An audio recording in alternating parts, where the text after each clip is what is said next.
Hello, this is the instructional video for how to put together one of these dentronics DS-1 kits. These are exactly the same as the production runs, obviously just unassembled if you're into the kit building side of things. To start off, really the only tools you need are a soldering iron. Doesn't even have to be that decent, especially if you don't do this a lot. Some decent solder. I prefer the leaded stuff. Usually just this Kester leaded solder. As long as you don't eat it, you'll be fine. Leaded solder's the good stuff. And just basic tools. Actually, really the only thing you really need are the lead snippers. And I will say having a pair of tweezers, like one regular set and then one of the hold close sets, can make things a lot easier. Also, they have multiple uses in some of these. Next steps. So, all right. First, we'll be doing this main board. This will be a two-part series where we do the main board and then we do the case. Case parts will be a second video. Now, for the main board, it's actually fairly straightforward. First things first. The pins are probably going to be like one of the hardest parts, and I would say get those done first to make sure nothing else is in the way and make everything a lot easier on yourselves. Usually in-house, I use one of these little LED jigs I made, but I'm not going to include that with every kit because that's kind of silly. Just for a single-use item like that, you're just going to throw away probably after. So for something like this, some of the alternative ways I figured out to do it together is very carefully take one of your IC sockets, flip it upside down, and this is kind of where these tweezers come in handy, is to pick up these tiny little pins that are used to hold the LED legs in place. Basically just put it on to two consecutive pins on the socket. And I want to be very careful with this because you don't want to be bending these IC socket leads back and forth a lot. And then what you can do is take your other pair of tweezers to prop up the other end of the board, just kind of keep it fairly level so you don't have to sit there and try and tweak them after the fact.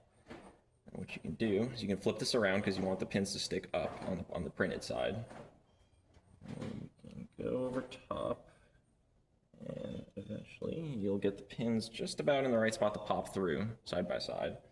You can kind of tweak them a little bit with a pair of tweezers to try and get them as straight as possible. They don't have to be super straight, just kind of want them in the ballpark of straightness. And doing that, you can then take your soldering iron, go ahead and hit them. Nice and easy with it. I got mine set to 600 degrees. If yours doesn't have a setting, just go for like a medium setting on your soldering iron. It's not gonna hurt anything. All right, as you can see, once you take this and pop it off, you have those two pins standing up side by side. One of the big things is make sure they're not touching.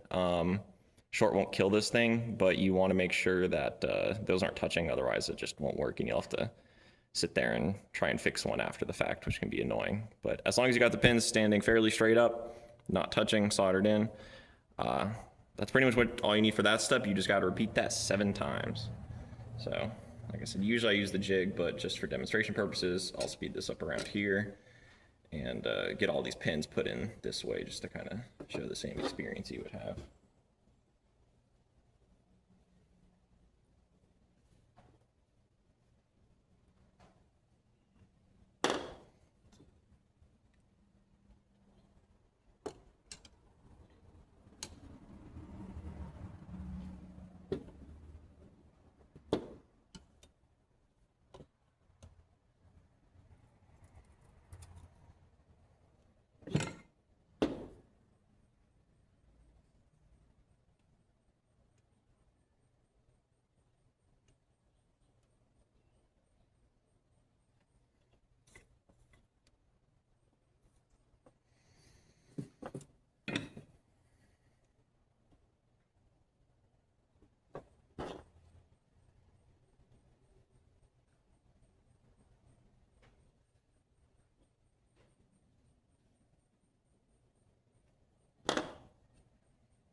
Yeah, actually to show here, this ended up a little crooked because I didn't have it propped up correctly. What you can do is just go ahead and hold it a little.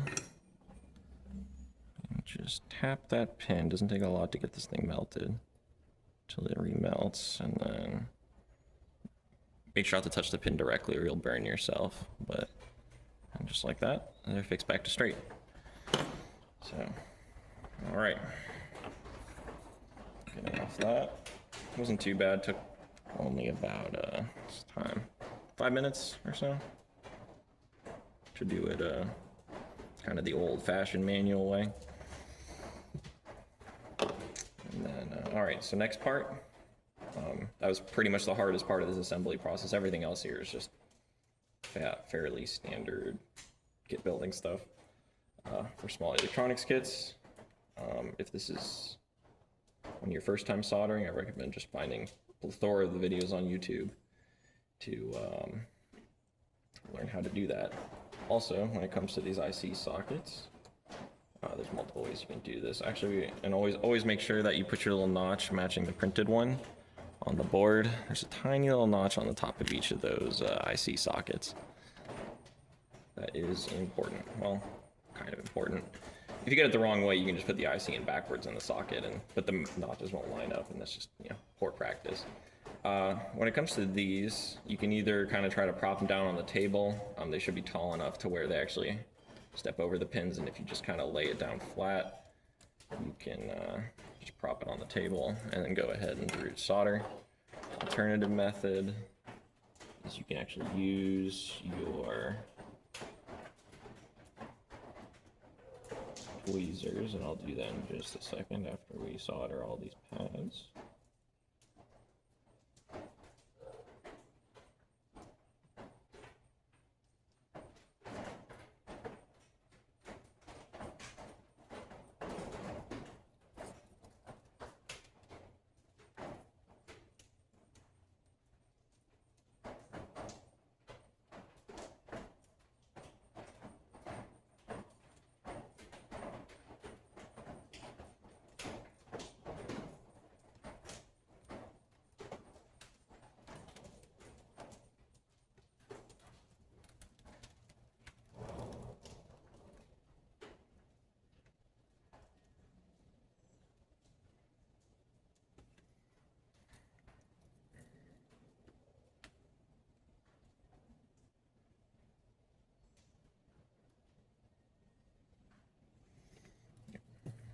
That one.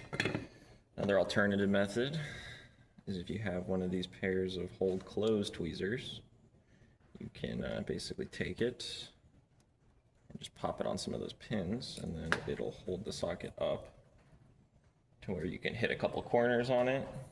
Usually you'd want to hit like 2 corners, one here,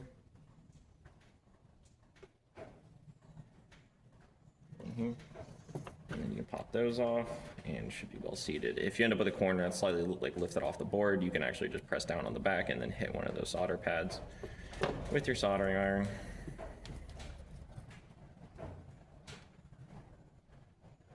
Go ahead and solder the rest of these up.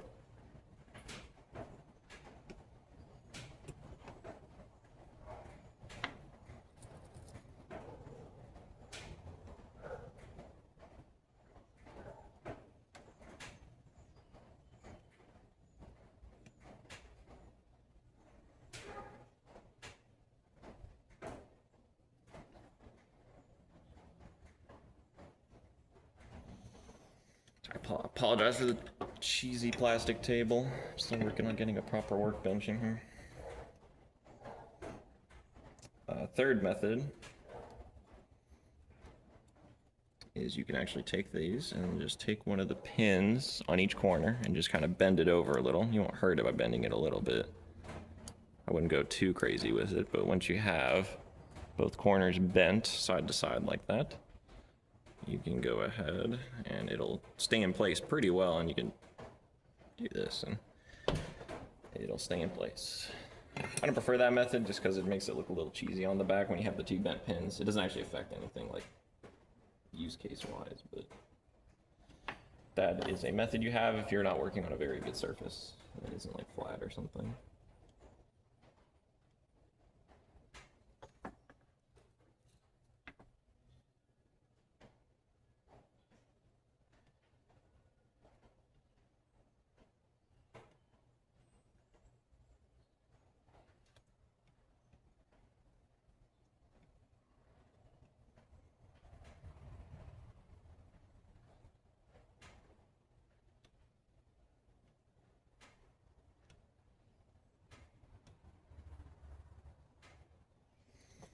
All right.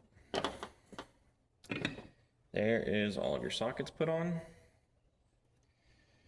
Next, usually I like to hit this little resistor network. This one you do have to be somewhat careful with because there is a dot on one of these pins. You'll basically see it right above the pin there. That dot has to line up with that special square pad on top. So the dot should go towards the top of the board this way. Put this one in. You can either prop it up, use the tweezers. I'm just going to go ahead and use the tweezers on this one to make it easy. There are various ways to do each of these parts. You can always experiment. As long as they go on the correct way, that's all that matters.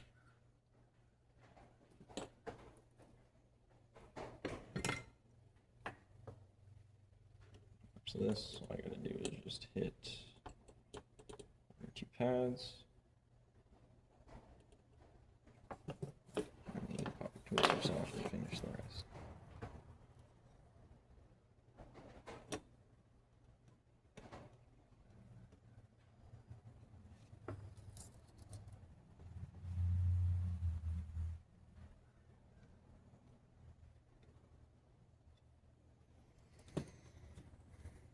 All right, there you go, mount it to the board, dot towards the top. These can be a little tricky to do. These are just two little sets of pins for the in-place programming. You actually technically don't need to put these in because your chip is pre-programmed whenever it comes with the kit. But I would highly recommend putting them in case you either want to experiment with it, like write your own little lighting code things in Atmel Studio to flash to that microcontroller. But these can be a little tricky. So usually what I do is on these, I'll go ahead and use the old closed tweezers and just put one side of them on. There's other ways to do it. If you got any like inline pin holders, you can put them on the other longer side and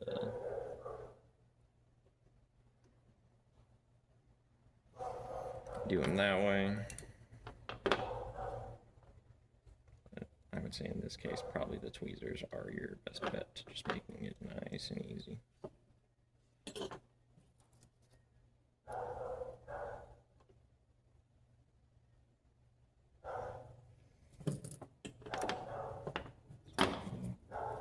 careful not to try and solder your tweezers to it and make your solder joint bad. Finish up the rest.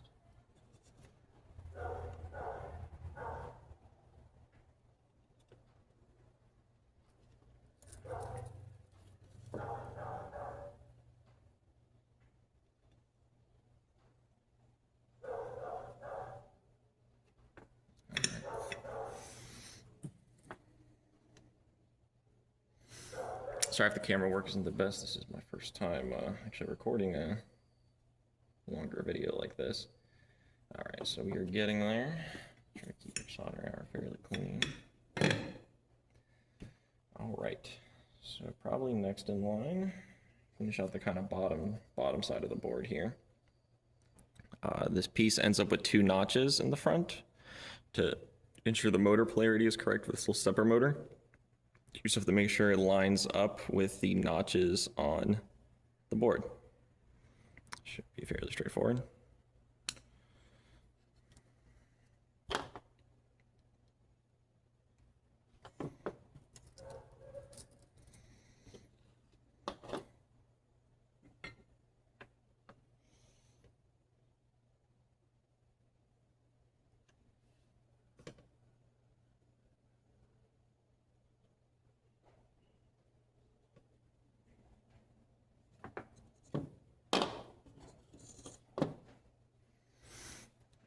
Is it a good angle for the camera?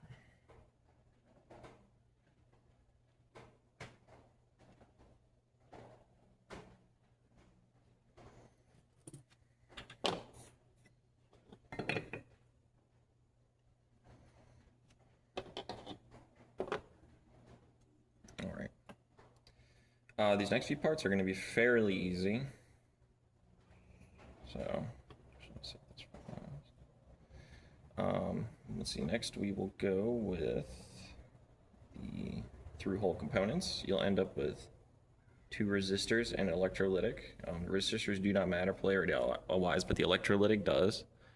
You see a white negative stripe on it. Usually these leads are trimmed down, so usually one shorter, but I have a tape and reel, so I need to cut them out. You have to make sure that white stripe goes towards the top and it matches the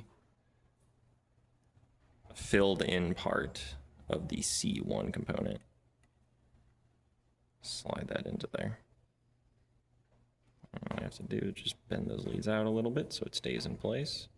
Now I can wiggle, but it won't go anywhere. Same thing with the 2 resistors. End up in those little rectangular slots up here.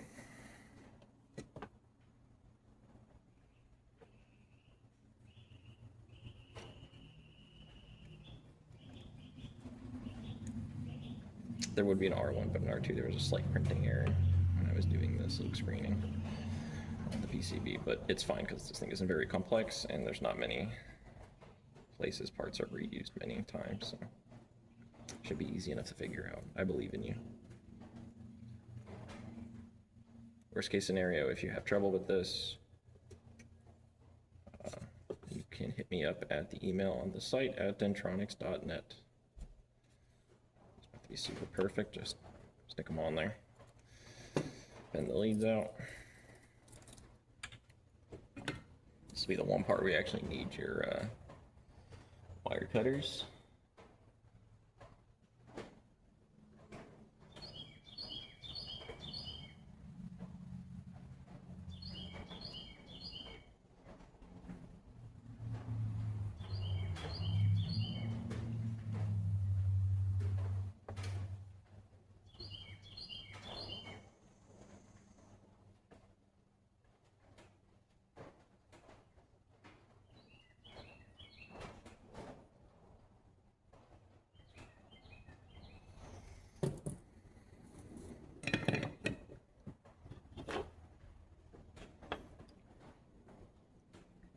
Alright, all I gotta do is just snip the leads off, make sure they're flush.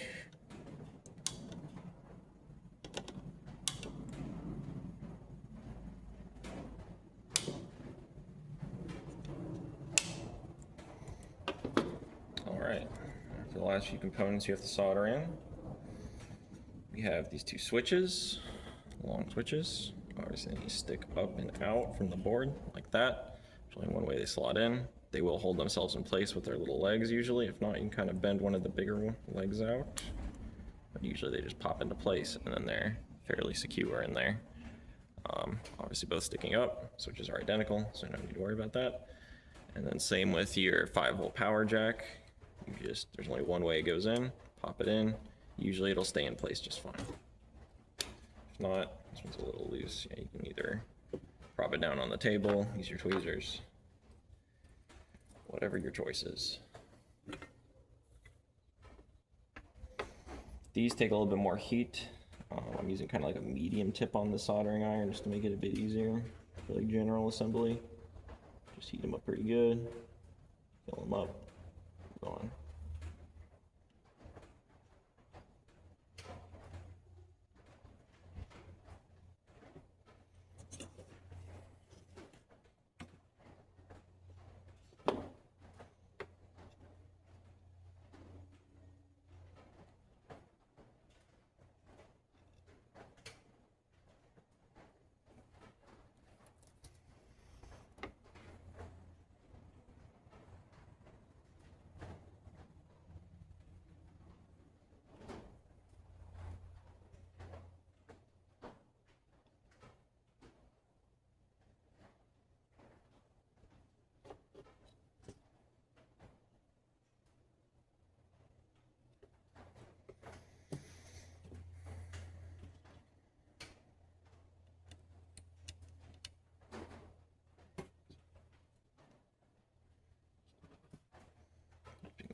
place. I'll go ahead and use my tweezers to hold it in place.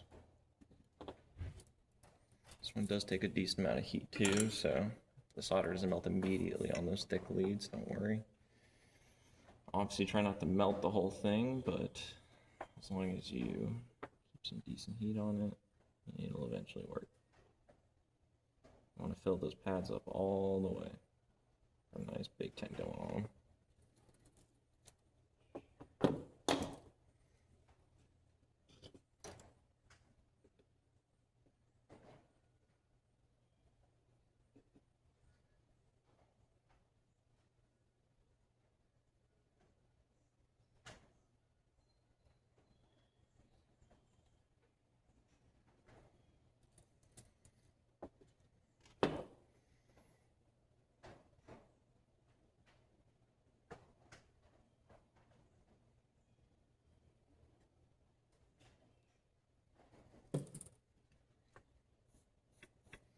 There you go. Go ahead and turn off your soldering iron. That is all the soldering work complete. To put in the rest of the parts. Usually you may notice with these IC sockets and the ICs, just the way they come, the pins are a little bit too wide to go in there normally. I don't know if it's just like a packaging thing or... I'm sure there's a good reason this is done. I've never looked too deep into the automated assembly side of things. Maybe one day. That'd be cool. If you buy my stuff, I can maybe do that one day. But what you can go ahead and do is you can take this and then kind of press each side very gently on your work surface to kind of squish those pins inward a bit. You want to be careful with this because you don't want to destroy the ICs or bend the pins too much because you can't bend them back and forth too much. Now on this IC, assuming you put your notches correctly up, you'll see there's a little notch and a little dot on the top of this IC. You just want to match that up with the notch on the board. And assuming you bent them in enough, looks like we gotta go a little bit more.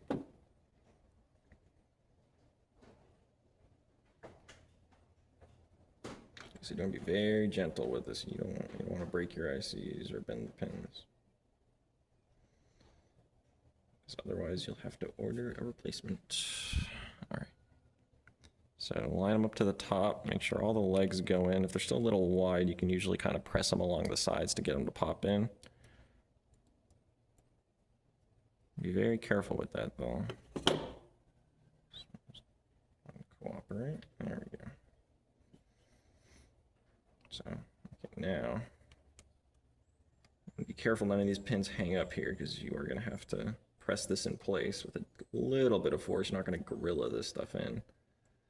But kind of start wiggling it, make sure everything looks like it's gonna seat, and then gently press it in.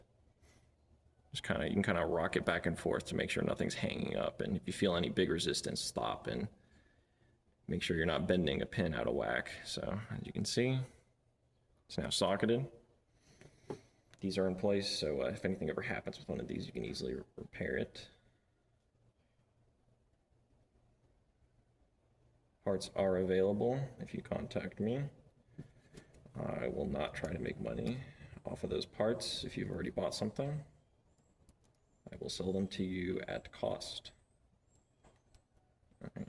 Yep, same thing, kind of bend the pins in a little bit on the table, and then very gently, let's see if I get this, kind of rock it in, and if you feel any big resistance or see a pin bending out of whack, stop. But this looks like pretty good, so gently press it in, and then once it's kind of seated all the way, there you go. Not very hard, just a little tricky if you've never done it before.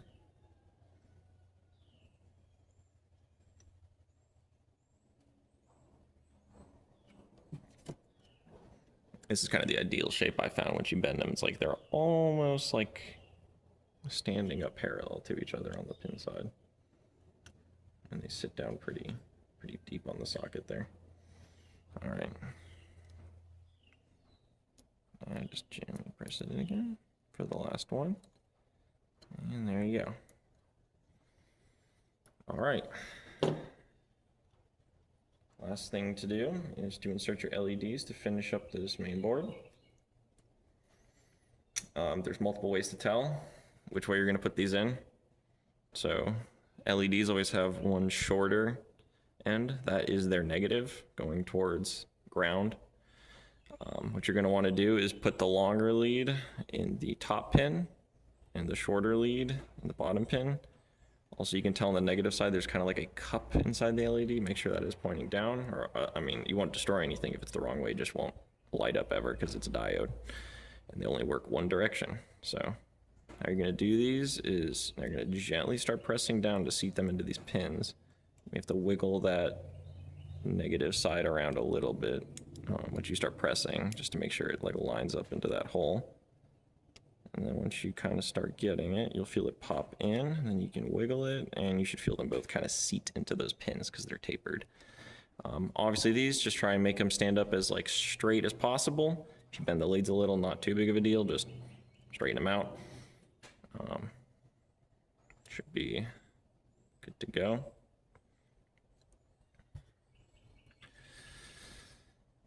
Now you just repeat that 7 times for each of those pairs of pins you put in.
There you go. I will say you'll kind of feel them pop into place. It's a very specific feeling, but you'll know once you get one. Just try not to press down too hard to like destroy the leads on these things or damage the LED. Alrighty, now that you have these and they're all fairly centered, like I said, you can kind of bend them around to get them perfect. There you go.